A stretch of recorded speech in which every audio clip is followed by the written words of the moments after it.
Dr. Zyx'lorp stared at the readouts on his holoscreen, his three eyes blinking in rapid succession, as if trying to reset his visual receptors. He then glanced back at the creature sitting on the examination table, whistling a jaunty tune and swinging its legs back and forth like a carefree child. The juxtaposition was enough to make the good doctor question his sanity. "I'm sorry, Mr. Johnson," Zyx'lorp stammered, his tentacles fidgeting nervously. "But according to these scans, you should be, well, not to put too fine a point on it, but you should be dead." Dave Johnson, the human in question, stopped whistling and cocked his head to the side. "Dead? Nah, Doc. I feel right as rain. Well, except for this little tickle in my chest. I think I might have cracked a rib or two when that space semi hit me." The alien doctor's face, if you could call the writhing mass of tentacles and sensory organs a face, contorted into what passed for shock in his species. "A space semi?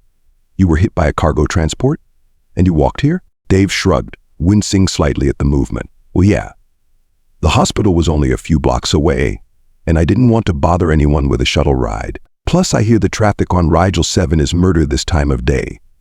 He chuckled at his own joke, a sound that sent shivers down Zyx'lorp's spine, or what passed for a spine in his gelatinous body.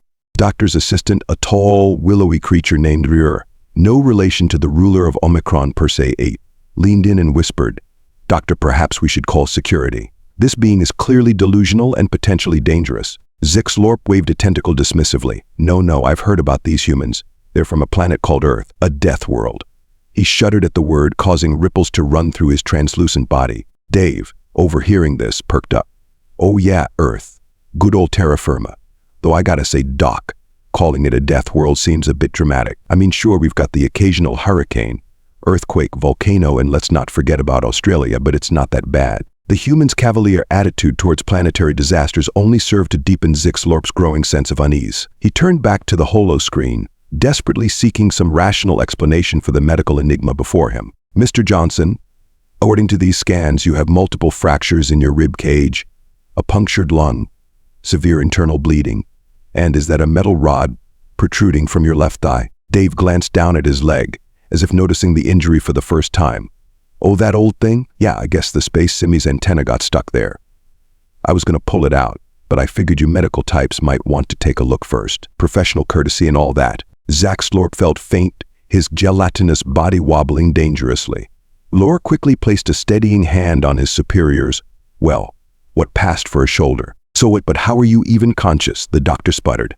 "The pain alone should have rendered you catatonic." Dave scratched his head, looking genuinely puzzled. "Pain? Oh, you mean that dull ache? Nah, that's nothing. You should have seen me after the great caffeine shortage of 2045. Now that was painful." "Oui."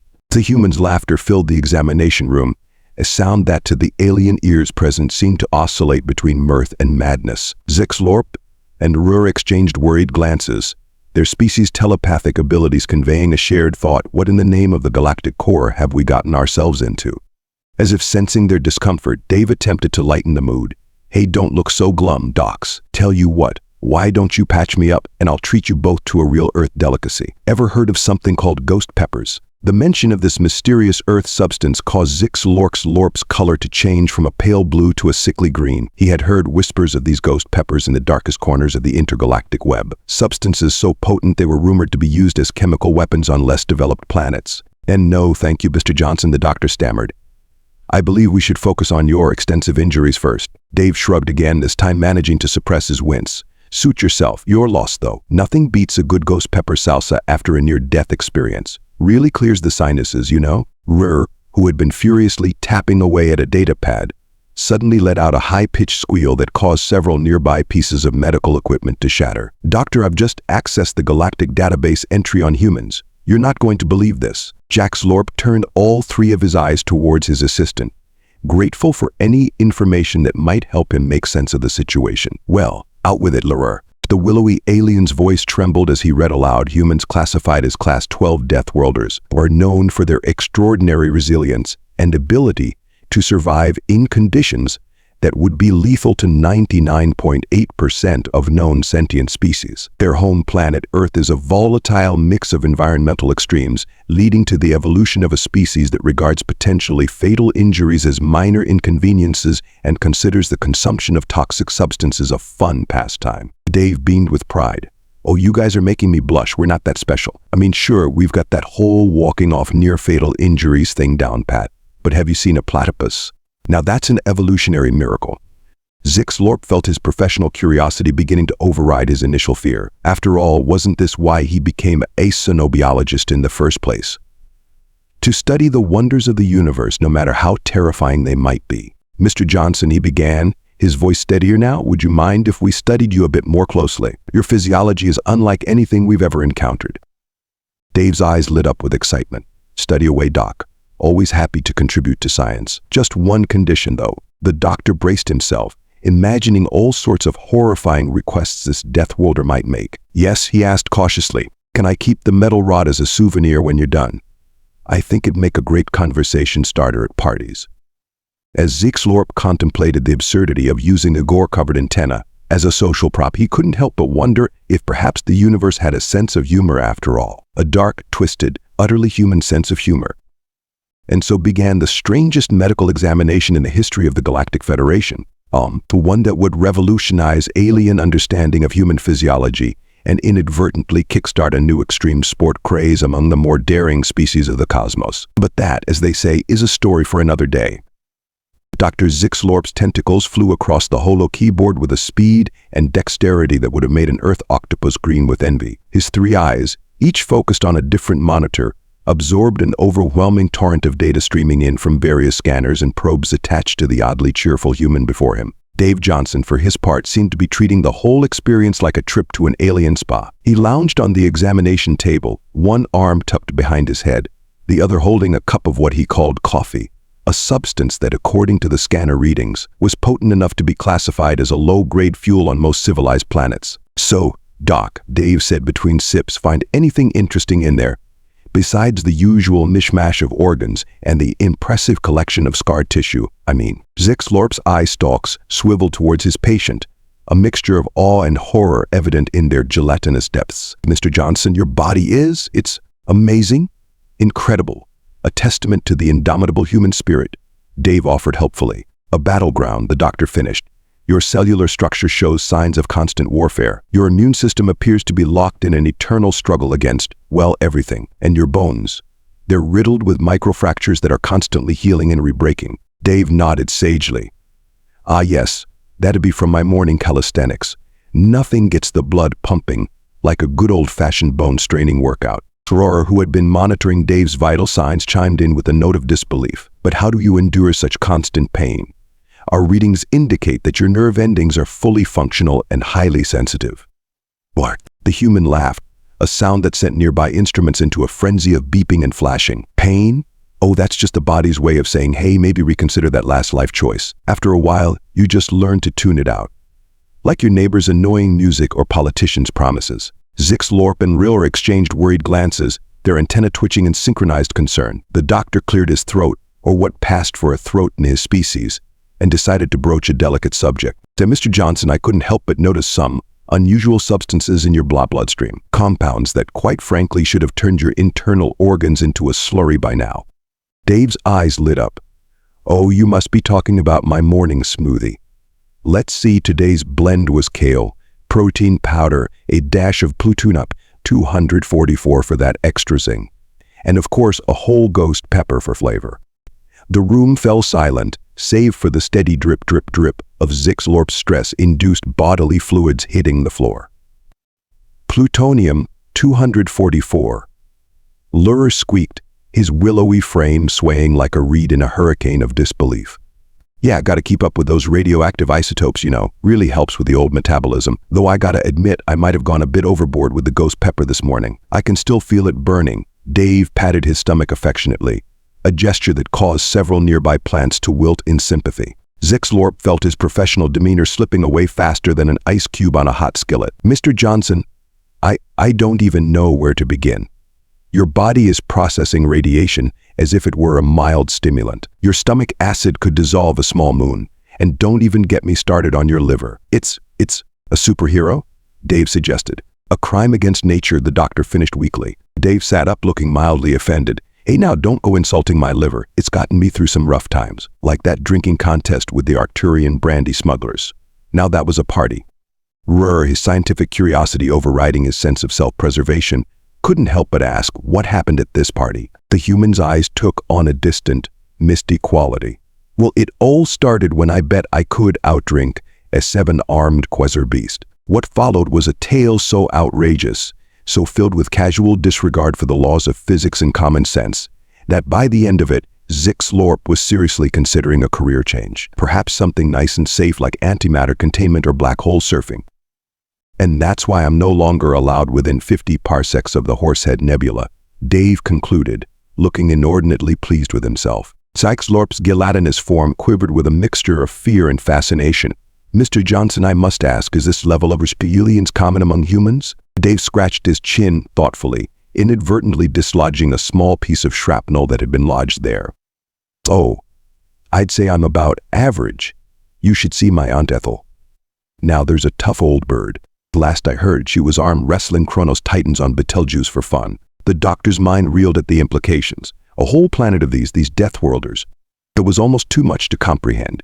He turned to his assistant, hoping to find some semblance of sanity in R's eyes. Instead, he found an unsettling gleam of excitement. Dr. Lero whispered, his voice trembling with barely contained glee, do you realize what this means? The medical applications alone could revolutionize the entire field of xenobiology. Zyx'lorp had to admit, beneath his terror, a small part of him, the part that had driven him to become a doctor in the first place, was intrigued. You're right, this could change everything. But where do we even begin? Dave, overhearing their conversation, chimed in helpfully. Well, if you're looking for test subjects, I've got a bunch of buddies back home who'd love to help out. We could make a whole event out of it. Call it the Intergalactic Medical Rodeo or something. The image of a horde of humans, each seemingly more indestructible than the last, descending upon their quiet medical facility was enough to make Zyx'lorp's chromatophores flash through every color of the visible spectrum, and a few that weren't. That's very kind of you, Mr. Johnson, the doctor managed to stammer. But perhaps we should start small, maybe with some tissue samples? Dave's face fell slightly. Oh, you're no fun, but all right, tissue samples it is. Just be careful with that biopsy needle.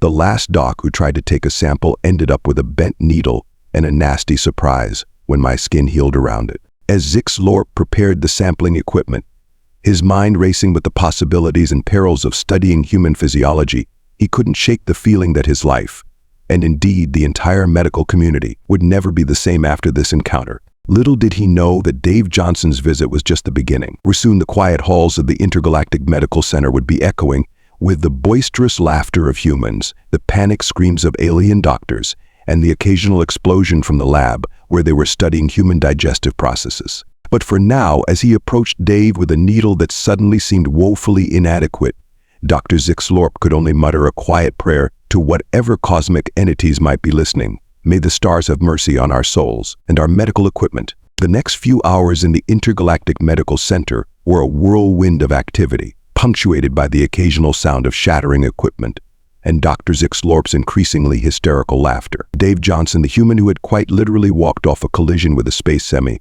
had become the center of attention in a facility that prided itself on having seen it all. As news of the indestructible human spread through the medical center faster than a virulent strain of Andromeda flu, doctors and researchers from every department began to flock to Zyx'lorp's examination room. Soon, the space was packed with a menagerie of alien life forms, all jostling for a chance to observe the medical marvel that was Dave Johnson. All right, folks, Dave announced, clapping his hands together and inadvertently causing a nearby Flurbian to faint from the sudden noise. Who wants to see a neat party trick? Before anyone could stop him, Dave grabbed the metal rod still protruding from his thigh, and with a grunt and a splash of red that sent several onlookers diving for cover, yanked it clean out. "Tada!" he exclaimed, holding the gore-covered rod aloft like Excalibur. "Now, who wants to sign it?" The room erupted into chaos. Several of the more sensitive species promptly lost consciousness, while others began furiously taking notes or snapping pictures with various appendages. Dr. Zyx'lorp, his gelatinous form quivering like jelly in an earthquake, could only stare in abject horror. "Mr. Johnson," he finally managed to sputter. That was awesome," Dave supplied helpfully. "Extremely dangerous and ill-advised." The doctor shrieked, his voice reaching a pitch that shattered several nearby beakers. Dave looked genuinely puzzled. "Really? But I thought you medical types were all about hands-on learning. Besides, it was starting to itch." A tall, spindly being with eyes like kaleidoscopes pushed its way to the front of the crowd. Fascinating. It exclaimed in a voice that sounded like wind chimes in a hurricane. Human, how long will it take for this grievous wound to heal? Dave glanced down at his leg, where the hole was already beginning to close at a visible rate. Oh, this little thing? Give it a couple of hours, day tops.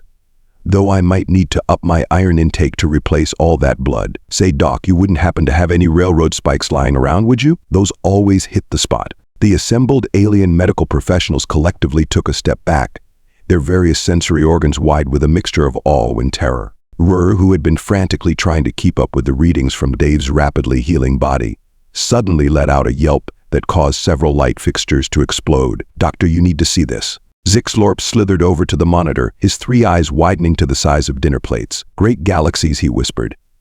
The human's cellular regeneration rate is off the charts. It's as if his entire body is composed of stem cells on steroids, Dave suggested, now using the bloody metal rod as a back scratcher. I was going to say miracles and nightmares given flesh, but your prescription works too, Zyx'lorp conceded. As the doctor struggled to make sense of the readings, a commotion at the door drew everyone's attention. A group of stern-looking aliens in official-looking uniforms pushed their way into the already crowded room. This area is now under quarantine by order of the Galactic Health and Safety Commission, announced the lead official, a being that looked like a cross between a praying mantis and a filing cabinet. So we have reports of a Class 12 Deathworlder exposing himself to the general public. This is a clear violation of at least 57 interstellar health codes. Dave, still sitting on the examination table and now fashioning the blood-encrusted rod into a makeshift hat, raised his hand. That would be me. The Deathworlder, not the health code. Well, probably both, actually. The official's antennae twitched in what might have been irritation or fear. It was hard to tell with mantis cabinet hybrids. And you human are to be placed in immediate quarantine until we can assess the full extent of the biohazard you present.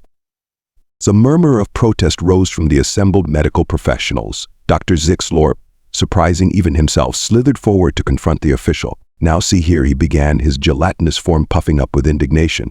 This human is under my care and protection. Yes, he may be a walking violation of every natural law we hold dear, but he's also the greatest opportunity for medical advancement this facility has ever seen. Dave wiped away an imaginary tear. Aw, Doc, I'm touched. And here I thought you were just in it for my charming personality and rugged good looks.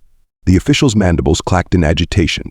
Be that as it may, regulations are clear. The human must be isolated for the safety of all. As tensions in the room rose, with doctors arguing passionately for the pursuit of knowledge and officials insisting on adherence to safety protocols, Dave decided it was time to take matters into his own hands, literally. With a casual flex of his muscles, he shattered the restraints that no one had realized were supposed to be holding him down. Listen, folks, he said, standing up and stretching as if he hadn't just been impaled mere hours ago. This has been a real blast, but I think it's time for me to mosey on out of here. But your injuries, Rur protested. Dave waved dismissively. Injuries? You mean those little scrapes and bruises? Nah, I've had worse shaving. Now, if you'll excuse me, I have a date with a Zerblaxian snake wrestler, and I'd hate to be late. I hear they get pretty cranky if you stand them up. Before anyone could react, Dave had scooped up his belongings, including the now iconic bloody rod, and was making his way to the door. The crowd of aliens parted before him like a sea of tentacles and exoskeletons, too stunned to even think of stopping him. As he reached the doorway, Dave turned back to the astounded assembly. Oh, and Doc, he called out to Zyx'lorp. Thanks for the checkup. Send the bill to Earth's Intergalactic Embassy, under miscellaneous expenses or acts of God, whichever has better coverage. With a wink and a salute, Dave Johnson, the indestructible human, sauntered out of the medical center and into the bustling alien metropolis beyond, leaving behind a room full of flabbergasted medical professionals, befuddled bureaucrats, and the distinct impression that the galaxy would never quite be the same again. Dr. Zyx'lorp, still reeling from the whirlwind of events, turned to Rur with all 3 of his eyes wide in disbelief. Did that just happen? Rur, equally stunned, could only nod. I believe so, Doctor, though I'm not entirely sure what that was. As the chaos in the room slowly began to subside, replaced by a buzzing excitement of scientific discovery and bureaucratic headaches to come, Dr. Zyx'lorp couldn't help but feel a strange mix of emotions. Fear, certainly any sane being would be terrified by what they had witnessed today, but also exhilaration. For the first time in his long career, he had encountered something truly unprecedented, a being that defied every law of biology he had ever learned, a walking, talking medical but casually shrugged off injuries that would have been fatal to most species in the known galaxy. As he began the monumental task of documenting everything they had learned about human physiology in the past few hours, Dr. Zyx'lorp realized that his life's work had only just begun. The study of humans, these incredible, terrifying Deathworlders, would revolutionize medicine across the galaxy. And somewhere out there in the sprawling alien city, Dave Johnson was probably getting into trouble that would make his little visit to the medical center seem like a routine checkup. The doctor shuddered, his gelatinous form rippling with a mix of anticipation and dread. Something told him this wouldn't be the last he'd see of humans in his medical bay, not by a long shot. As if on cue, the intercom crackled to life. "Attention all staff. We have reports of multiple humans entering the spaceport. Prepare for possible mass casualty event or miracle." At this point, it could go either way. Dr. Zyx'lorp sighed, straightened his lab coat, or what passed for one in his species, and headed for the door. It was going to be a long, strange, and undoubtedly fascinating day. After all, when it came to humans, the only thing one could expect was the unexpected, and maybe, just maybe, a few miracles along the way. In the days and weeks that followed Dave Johnson's fateful visit to the Intergalactic Medical Center, the galaxy found itself in the grip of what media outlets quickly dubbed human fever. Videos of Dave's miraculous healing and casual disregard for what most species considered grievous bodily harm went viral across the galactic net. Conspiracy theorists had a field day, with claims ranging from humans are actually immortal energy beings to Earth is a secret military experiment gone wrong. Dr. Zyx'lorp, much to his own surprise, found himself thrust into the limelight as the galaxy's foremost expert on human physiology. His research paper, titled Defying Death, a comprehensive study of human resilience and its implications for galactic medicine, became the most downloaded scientific publication in the history of the Galactic Academy. Hospitals across the cosmos began establishing dedicated human wards, equipped with reinforced beds, industrial-strength anesthetics, and emergency protocols that mostly consisted of try to keep them entertained and hope they don't break anything too expensive. The Galactic Health and Safety Commission, after several emergency sessions and at least one nervous breakdown, was forced to create an entirely new classification system just for humans. The Deathworlder Plus category came with its own set of regulations, most of which boiled down to approach with crooch and a sense of humor. Tourism to Earth skyrocketed, with thrill-seeking aliens eager to experience the home world of these seemingly indestructible beings.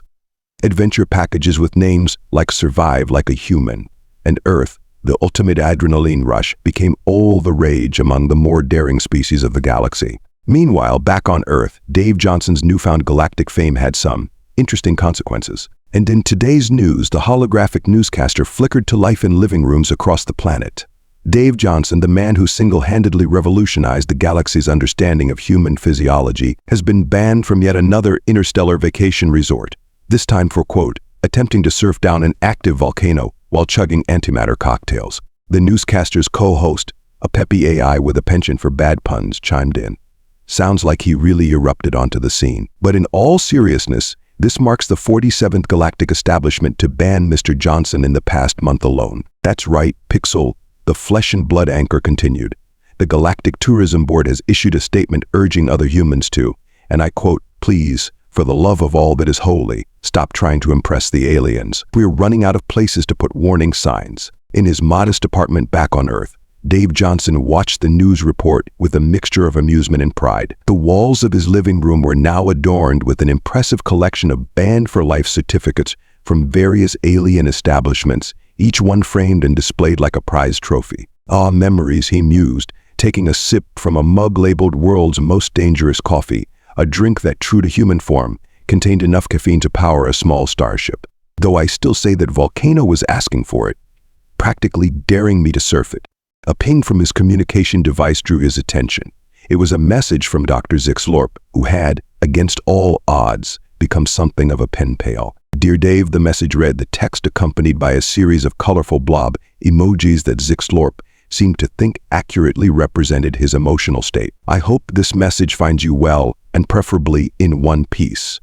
I'm writing to inform you that the Galactic Medical Association is planning an entire symposium dedicated to human physiology, inspired by your memorable visit to our facility. But we would be honored if you would consider being a guest speaker. I assure you we've reinforced the stage and removed all potentially hazardous objects from the vicinity, though we've also stocked up on what you call coffee, though I must insist you sign a waiver before consuming it on galactic premises. Please let me know if you're interested.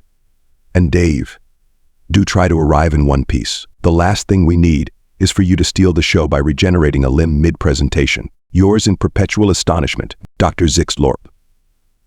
Dave chuckled, his laughter sending ripples through his coffee mug, a drink so potent it seemed to defy the laws of fluid dynamics. "Oh, Zyx'lorp, my gelatinous friend," he mused aloud, "you really know how to make a Deathworlder feel special." With a few taps on his comm device, Dave composed his reply. "Hey, Doc. A scene.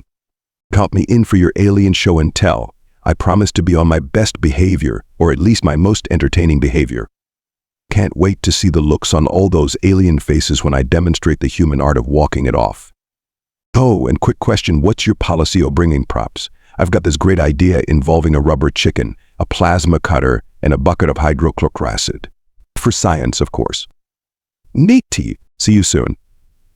Or to soon. Dave the Indestructible Johnson. P.S. You might want to double-check those stage reinforcements. I've been working out." As Dave hit send, he couldn't help but grin at the thought of the chaos his upcoming galactic debut would undoubtedly cause. Little did he know that his adventures were about to take an even more unexpected turn. The day of the Galactic Medical Symposium arrived, and with it, a sense of anticipation that rippled through the cosmos like a shockwave from a supernova. The grand auditorium of the Galactic Science Academy was packed to the brim with beings from every corner of the known universe, all eager to catch a glimpse of the infamous human who had turned the medical community upside down. Dr. Zyx'lorp, looking as nervous as a gelatinous being could possibly look, stood at the podium, his three eyes darting around the room.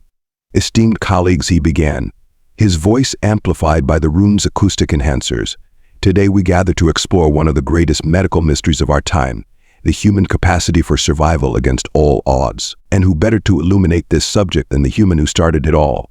Please welcome Dave Johnson." The crowd erupted into a cacophony of cheers, whistles, and various alien sounds of appreciation as Dave sauntered onto the stage, looking for all the world like he was taking a casual stroll rather than addressing the galaxy's scientific elite. "Thanks, Doc," Dave said, clapping Zyx'lorp on what he hoped was the alien's shoulder. "And hello, Galaxy, who's ready for some Deathworld fun?" What followed was a presentation that would go down in galactic history as both a revolutionary scientific demonstration and an interstellar health and safety nightmare. And fear. Would you be night? Dave began with a brief overview of Earth's history, punctuated by casual mentions of events that had the alien audience gasping in horror. "And that's how we survived the asteroid that wiped out the dinosaurs. Oh, and don't even get me started on the time we figured out how to harness nuclear power. Talk about a learning curve." He then moved on to practical demonstrations. "Now I know you're all wondering about human pain tolerance," Dave announced, producing a small device from his pocket. "This little gizmo here simulates the pain of childbirth. Who wants to give it a go?" The resulting volunteer session led to 3 diplomatic incidents, 2 faintings, and 1 alien diplomat declaring that humans must be the spawn of some eldritch horror beyond comprehension. But the real showstopper came during the Q&A session. A tentacled being from the Crab Nebula raised an appendage. "Human Dave, is it true that your species engages in voluntary poisoning as a social activity?" "Yeah." Dave's eyes lit up. "You must be talking about alcohol." "Well, folks, seeing is believing. Who's up for a quick drinking contest?" What followed was a scene that would be talked about in hushed whispers in medical circles for centuries to come. Dave, armed with a bottle of what he cheerfully described as the good stuff, proceeded to outdrink representatives from species renowned across the galaxy for their alcohol tolerance. As the last challenger slid under the table, burbling something about humans being part black hole, Dave stood up, steady as a rock, and addressed the stunned audience. "And that, my friends, is just another Friday night on Earth. Any more questions?" The auditorium erupted into chaos. Scientists clamored for samples of Dave's blood, diplomats frantically called their homeworlds to update threat assessments, and more than a few beings seemed to be seriously reconsidering their stance on the existence of higher powers in the universe. Through it all, Dr. Zyx'lorp watched with a mixture of horror and fascination, as Dave fielded questions about everything from human mating rituals to the apparently suicidal sport of free solo climbing. The good doctor couldn't help but feel that the galaxy would never be the same again. As the symposium finally wound down, with Dave promising to demonstrate Parker at next year's event, much to the visible distress of the event organizers, Zyx'lorp pulled his human friend aside. "Dave," he said, his gelatinous form quivering with emotion, I don't know whether to thank you or have you quarantined for the safety of the galaxy." Dave grinned, slinging an arm around the doctor's. Well, what passed for shoulders in his species? Why not both, Doc? Life's too short for either or, especially when you're a human. As they walked out of the auditorium, leaving behind a wake of stunned scientists, fascinated researchers, and at least one alien who had sworn off drinking for all of their remaining lives, Dave couldn't help but feel a sense of pride. "You know, Zyx'lorp," he mused, "I think this is the beginning of a beautiful friendship. And who knows? Maybe one day the rest of the galaxy will learn to keep up with us humans." Dr. Zyx'lorp, his mind reeling from the day's events, could only nod. "Perhaps, Dave. Though I shudder to think what the galaxy will look like when that day comes." As they stepped out into the cosmic night, the stars seemed to twinkle with newfound respect, or perhaps fear, for the resilient, reckless, and utterly fascinating species known as humans. And somewhere out there, in the vast expanse of space, you could almost hear the universe itself holding its breath, wondering what these Deathworlders would do next. And after all, in a galaxy full of wonders, humans had proven to be the most wondrous and terrifying of them all.